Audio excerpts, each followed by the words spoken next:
Thank you, Tony. And much of Puerto Rico is a disaster zone after Hurricane Maria raked across the island on Wednesday as a powerful Category 4 storm. And today, rescuers fanned out across the U.S. territory that is home to 3.4 million people to try and save lives. New tonight, we're hearing from a local woman who's organizing relief efforts as she awaits answers from her family living on the island.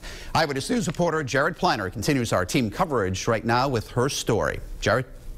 Mike, the island had just started to recover from Irma when Maria tore on through. Barely any time to breathe at all. And you know, the greatest desire among New Englanders now with family down in Puerto Rico, just a simple message saying we're okay. Rhode Islanders of Puerto Rican descent tonight devastated by the images emerging after Maria. Very emotional to see the pictures. Helplessness amid the radio silence. We have no communication whatsoever. I haven't found out about my family. I don't know how my family is doing. I'm not the only one. I'm not alone. Belen Flores is vice president of the Puerto Rican Professional Association in Providence. Her aunts, uncles, cousins are in the San Juan area. One relative had been without power since Hurricane Irma. I talked to them on the phone the day before. There was a lot of praying. They were scared. They were very scared. The association is already taking action, hosting a collection drive this weekend. They really want bottled water. Beyond that, canned food, first aid kits, flashlights, and batteries for a beautiful, hospitable island that's been a U.S. territory for more than a century. Puerto Rico is about uniting people. It's about accepting other cultures and see what we can do for them and make them feel at home. Puerto Ricans now in their time of need. It's a human life. It's someone that you don't know, but you want to help because you think about, what about if it was me?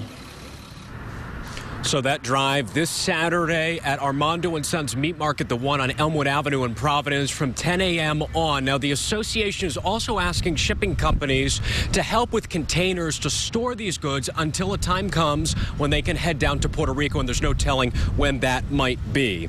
New at 6 o'clock, a grandmother's pain. We'll hear her story as her granddaughters remain on this island, still out of reach this evening. We'll see you next hour. For now, live in Providence, I'm Jared Planner, Eyewitness News. Puerto Rico from Hurricane Maria is far, far worse. Rescuers are still trying to reach people trapped by flooding. The entire island has no power, and officials say it could take months to get it back. We have team coverage for you tonight, beginning with Eyewitness News reporter Jared Planner, who spoke with members of the local Puerto Rican community today. Jared? Well, Mike and Caroline, we spoke with the president of the Puerto Rican Professional Association here in Providence. She said at one point before the storm, she had been watching coverage online, and she heard in the background the island's national alarm blaring. She says that is the first time in her life she has heard it. And at last check, her family was seeking cover in a closet. It's like you're walking in the dark.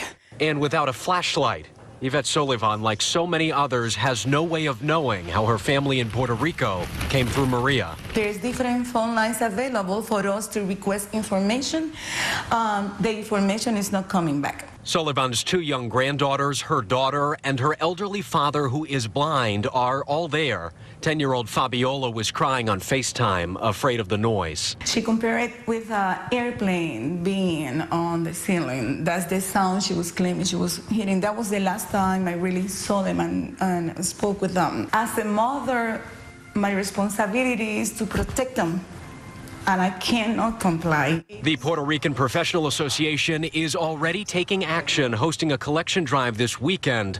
Bottled water, vital. Also, canned food, first aid kits, flashlights, and batteries. Whatever you speak, it don't matter how you look or where you come from. We're in the United States. We get together. That's what we do. We're known for that, for helping, having a big heart.